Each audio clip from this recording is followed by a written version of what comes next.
This is the reason I am about to unsubscribe. You see, speaking about recording and started being all about your opinions. Well, I understand that your opinions are part of your channel. You have caved into the being in the nature of a divisive hate monger when it comes to people who don't agree with you on gear, politics, and religion. Warning. The video you are about to see may cause you distress, as you might be confronted with ideas that differ from your own. Spectre Sound Studios has been unapologetically sharing the truth since 2014, and we believe that social media should be used to share new ideas and perspectives, and not be an echo chamber to validate one's own opinions. With any luck, you might just learn something along the way.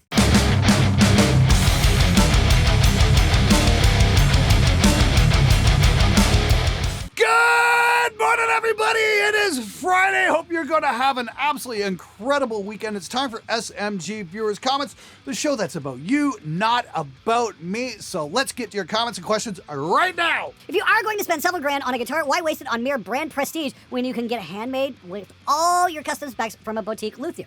It will feel and play like a Porsche, and in my humble opinion, it's way more novel and prestigious. Actually, dude, I think that's a fantastic idea. If you're going to drop, $3,000, $3,500, why not seek out a local guitar builder and get something made to your spec? You can get some absolutely brilliant guitars made for that kind of money for sure. For example, Pierre Charbonneau put this together for me a few years back. This is a custom-made 7-string. It's got an extra weight here in the strings for them to go through and just kind of give more sustain, that kind of thing. And the neck is just brilliant. The guitar just feels great. Oh, really needs to be tuned, and I probably need to adjust the neck. It's been a while since I played this one, but it is absolutely gorgeous. Look at that blue.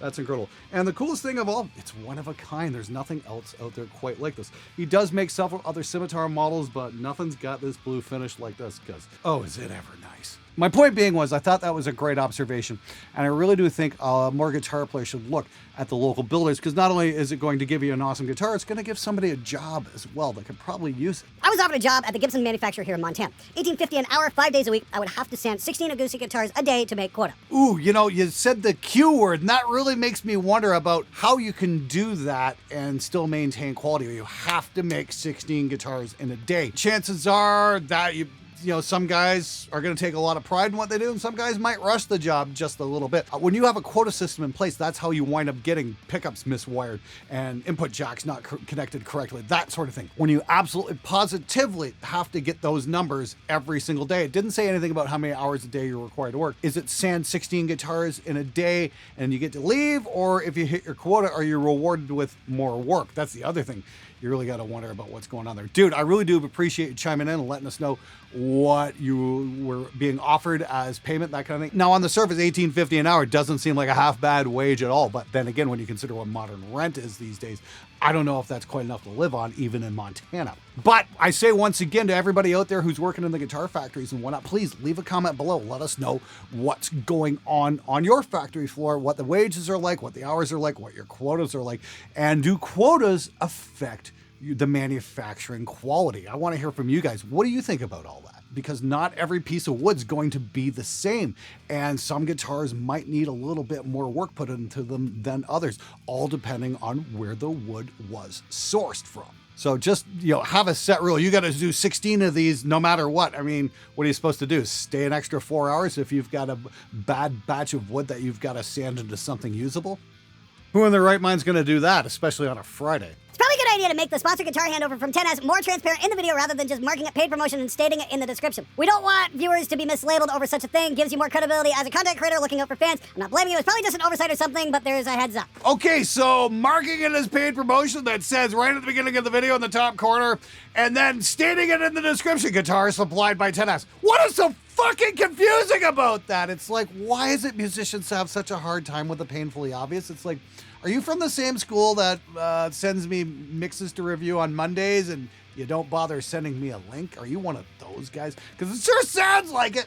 Okay, just to make things extra super special fucking clear, 10S, yes, sent me this guitar. I really like it. I'm really impressed with it. The action on this thing is absolutely incredible. It plays like butter. I am shocked that they can build such a high quality instrument for such a low price. Now, I don't know what's going to happen a year from now with the frets, if they're going to start popping out from the side. I've definitely seen that happen with a few guitars, but for right now, yeah, this guitar is absolutely amazing. That's why I recommended it, because I really like the way how it plays. It blew me away. But did I get paid to make that video? No, I didn't see a dime from 10S. But they did let me keep the guitar. I might keep it. I might give it away to somebody on the show because somebody out there can probably use it a lot more than I can. I still think it's a really badass guitar. We have been talking though, they might build me a custom sometime down the road, and that might be really cool. Personally, I'd love to get my hands on like a 7-string V or something like that. I think that'd be pretty wicked. But in the meantime, yeah, I'm really impressed with this freaking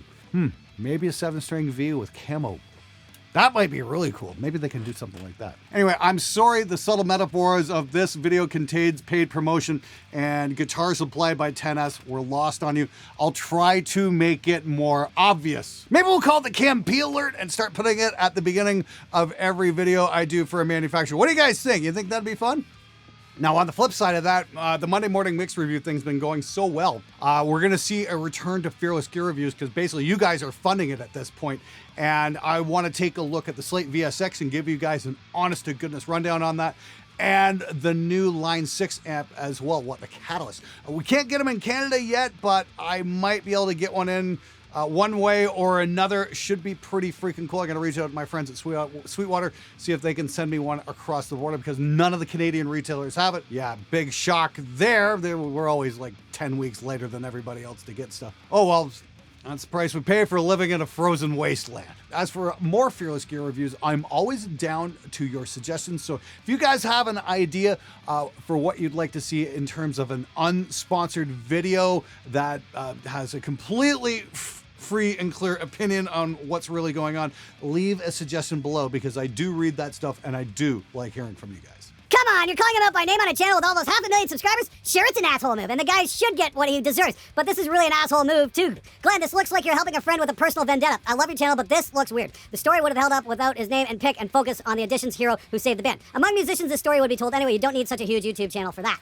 Oh, I disagree. I mean, one of the things that made this channel successful is that we unearthed, the festering cesspool that is the music industry with stupid musician text. And this is just another facet of that where a supposedly professional musician, a professional session musician, bailed on the gig 2 days beforehand and didn't bother to tell anybody. This is somebody who was already paid to play that show, got paid, and then never showed up. People were relying on this, and as they say, the show must go on, but this guy chose to not do the show and not to tell anyone. So when you're playing at that level and there's money involved and that kind of thing, of course he's gonna get called because he's a public figure, and we're allowed to comment publicly on public figures. Now, it would have been an asshole move if it was just about trashing him, but I did reach out to the man and he did leave a response. I don't know if you watched the whole video where you saw his response. It was pretty ridiculous in my opinion when you take a very good look at Witherfall, but hey, his opinion's his opinion and I can't change that,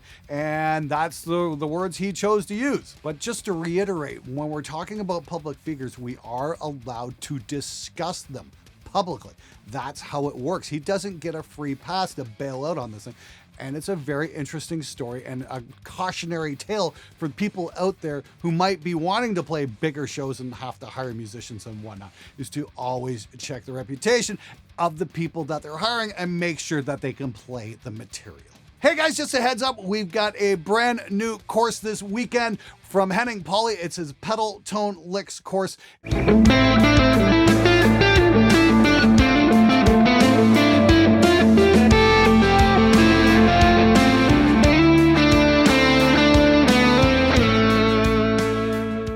Opening price this weekend is only $59. It's going to be that for this weekend, and then the price is going back up to $79. So if you want to get a cool little discount on an awesome guitar lesson course, I would definitely recommend checking out Henning Pauly's Pedal Tone Licks course. It's pretty freaking awesome. I've got a full-length video with him that I put out yesterday where we kind of explore what the whole concept's about. Definitely recommend checking that out as well. It's a really cool little vid. And as a metal player, believe me, you are doing a lot of pedal tone licks on guitar.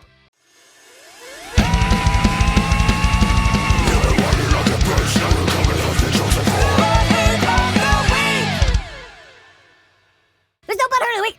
All right, I'll give it my best. This guy guy has no idea what he's talking about. He has landed no single hit record and only records basement dweller bands that nobody has ever heard of. He regret not recording my super talented self for free after it all becomes super famous. He even had the audacity to, 1, ask me to change the strings on my bass guitar even though they were only 3 years old, and 2, to even suggest that I should record on something else than my Line 6 Spider. Also, his ears must be absolute shit because I can clearly hear a difference in tone woods and different amp tubes. No, I don't need to provide reproducible evidence, I just know for a fact.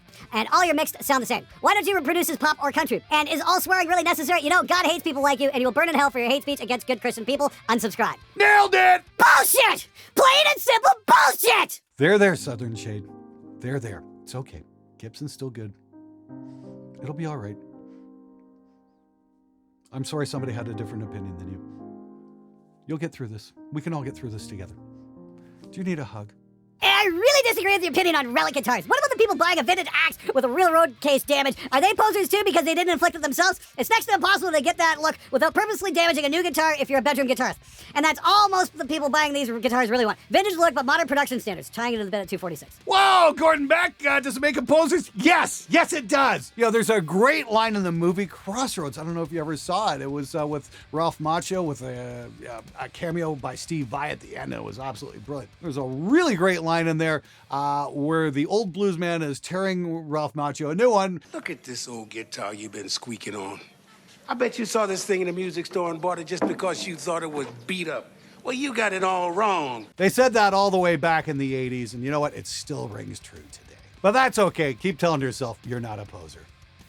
Is there any way to get a Harley Benton in Canada without ordering from Germany and paying crazy shipping charges? Last I recall, its shipping charges from Germany for a Harley Benton guitar really weren't that much. Actually, I should do a Fearless Gear review on that. Yeah, I ordered some of these a little while back. These are the T-Bone Snakes. This goes from Cat 5 to XLR. No, this is not Dante. This is analog. It's really freaking cool. I've been putting the system all through my studio, and it's absolutely amazing and cleans up an awful lot of cable mess, that's for sure. As I recall, I did a YouTube Shorts about that. You can follow a link to that, and you can see what the import and shipping charges were. It really wasn't that terrible, so I think you could get a Harley Benton guitar for pretty decent. You know what? I think I am going to do a Fearless Gear review on the whole ordering process for getting Harley Benton into Canada, because I think that's a video that really needs to be done. Let me know if that's something you'd like to see. Hey Glenn, notice that you didn't have much content on cheap bass gear such as amps. Maybe we could get into something along those lines in the future. The GK400RB Mark VI runs for less than 400 Canadian. It's an absolute beast for bass. Throw some dirt pedals in front of it and it makes a great head for guitar too. Oh, damn, Gallion Kruger stuff. I love Gallion Kruger stuff. I've got the old MLE amp that I bought in 1994. I've still got it here.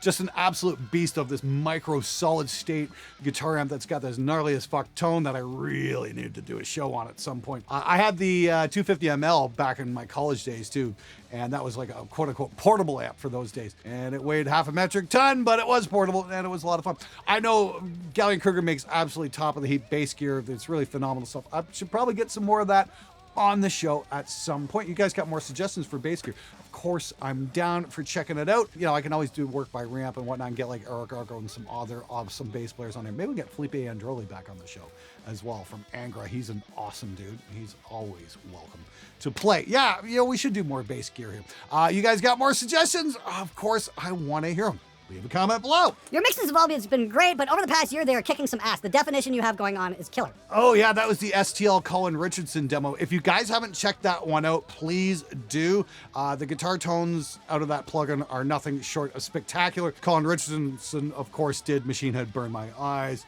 and Carcass Heartwork. He also did 3 Inches of Blood. I love the sound of that record. Colin makes some pretty badass sounding records and gets some really incredible metal guitar tones. And if you like his kind of tones, yeah, definitely check out the STL Colin Richardson. It's nothing short of spectacular. I do want to thank you for the compliment on the mix. That's the cool thing about going full time with this is I get to do recording full time now. And I don't have to spend a third of my day doing something I hate. I can just focus on the music, and it's amazing how much your skills improve when you can actually focus and not be constantly distracted by other things other than music. Your recordings are getting better, Glenn, and your musicians you're choosing to demo in your videos are better choices with sharper skill. And your personally playing and tones choices are getting better. Amazing. Thank you very much, Anthony. Again, it's all about constant improvement. It's like I come into the studio every morning thinking, okay, what can I do new? What can I try that's new? And I've got a few templates that I work from now for my mixes and whatnot. I'm really happy with them. Like when I did that Behringer cabinet, it forced me to redo my drum mixes because I'm hearing the guitars in a completely different part of the spectrum. And that, really allowed me to attack things in a much different way. I'm still refining that template. I'm very happy with the snares are turning up, but I think I could get a bit more definition out of the kicks because I'm doing a lot of parallel compression and maybe overdoing it with the kick there as well. I just had a bit of a breakthrough this weekend. I was tracking a band, first band I've had in a couple of years. It's kind of nice to have groups come in again. And we had a beautiful drum tracking session. And I was really happy with the snare sound I was getting, and I was using like no EQ at all. It was just top mic, bottom mic, and a little parallel compression. I'm going to do a video on that because I think that's something I need to show you guys. And this is after experimenting with a couple different mics. Once again, it's about getting it right at the source. I did a little tutorial on that on the SMG Discord, just a little hangout, and I'm going to do a full dedicated video on that because I think that's something you guys really need to see. Because if you guys are struggling with hi-hat bleed, like I had for years and years and years, this is a nice workaround, and you're not going to be struggling with so much of that because you're not going to be boosting living shit out of the top mic. There's a very cool solution to do it that's reasonably affordable, and you can do it all in software too. You don't need a lot of hardware gear to do it. I do like this kind of stuff because it's cool because it rounds the sound off, especially, tube gear here, tube gear here. Just got this back from LA as well. This is a Heritage Audio successor. I demoed this a while back. This is incredible on the tube bus. It's very Neve-like, but it's very SSL-like as well. It's got that sound and it's really wicked. Really love working with a lot of this stuff. And then again, I need to do a software versus hardware shootout too. I think that's going to be a really cool video to show because I've got some expensive hardware, but I've got some cheap hardware that I just love running signals through. Like, what do I got back there? I got the Trident 50B EQs, and I use those on kick and snare all the time. They're like $300-$400. It's a 500 series module. Absolutely spectacular. Those are my first choice for kick and snare. They just got that great rock and roll sound. And then we've also got the greatest dirt cheap 2-channel compressor ever. We're going to do a show on that. That's going to be a lot of fun.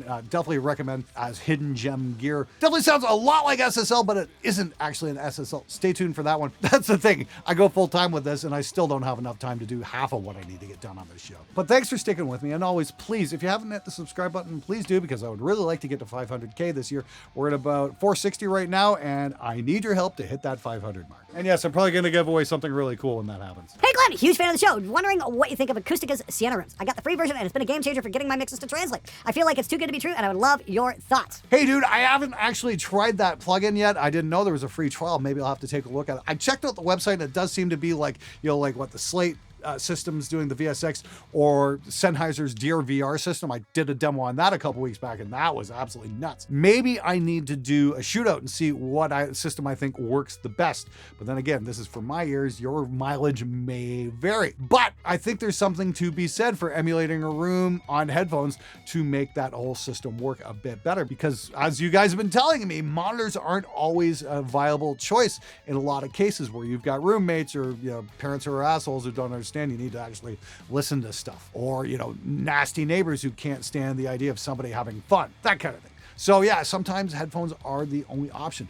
And the technology is starting to get really good. I mean, like 20 years ago, amp sims were fucking terrible. And nowadays, yeah, we've got the STL Cullen Richardson. It's just plug in and there's the freaking sound. So applying the same principle, I can only imagine that the headphone systems are going to get better and better as we go along. I spent a lot of time thinking my recordings didn't sound good because I was poor and couldn't afford solid gear. Then I took a break from recording to just practice, learn more theory, improve my playing, and sing, and magically my new recording sounded 100 times better. Weird coincidence. Yeah, you don't say. I'll add my interest for an SMG Cab, as long as 1, it's built by a local shop and not an overseas factory, and 2, paradoxically, isn't horribly expensive. Okay, I'm probably asking too much here, but I do like to support the little guys and am willing to pay for quality as long as I'm getting value for the money. Yeah, I mentioned that last week about the possibility of doing an SMG Cab, and a bunch of you guys were definitely interested.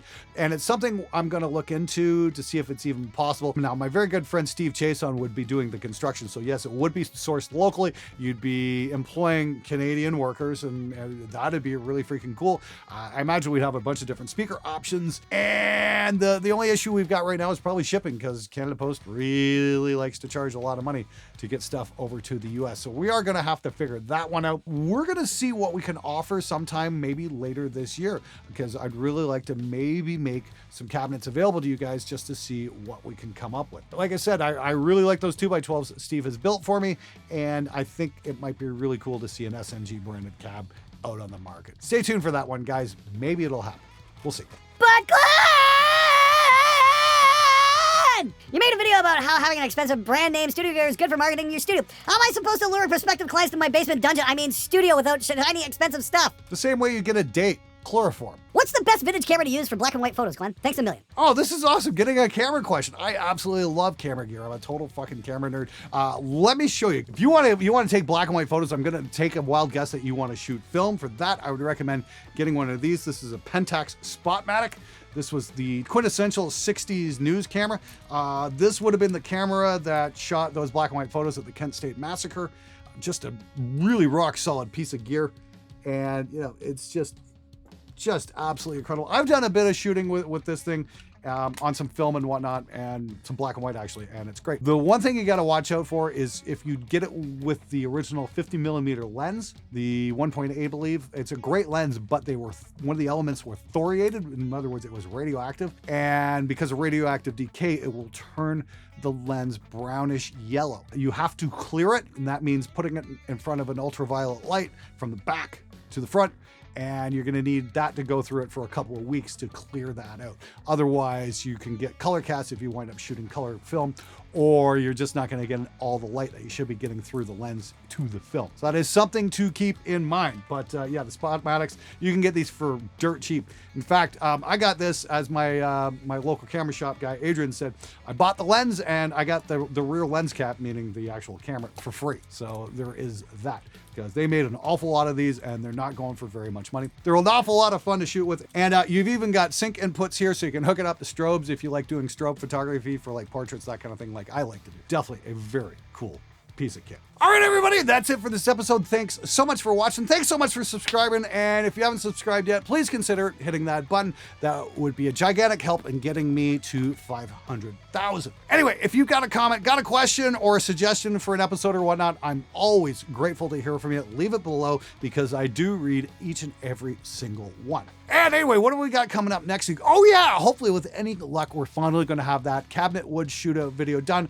I've been working on that all for the last couple weeks. It's been an awful lot of work for that, but I really think you guys are going to like the results that we get, and it's definitely going to put your ears to the challenge. So make sure you subscribe for that. Anyway, I'll see you guys Monday morning for mix reviews. Until then, have an amazing weekend. Now get out there and make some metal, you magnificent motherfuckers!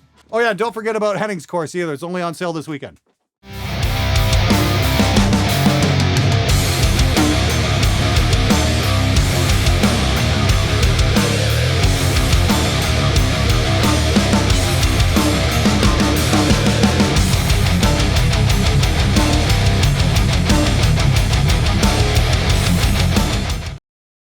Yeah, definitely time to back off the relief on this neck a little bit.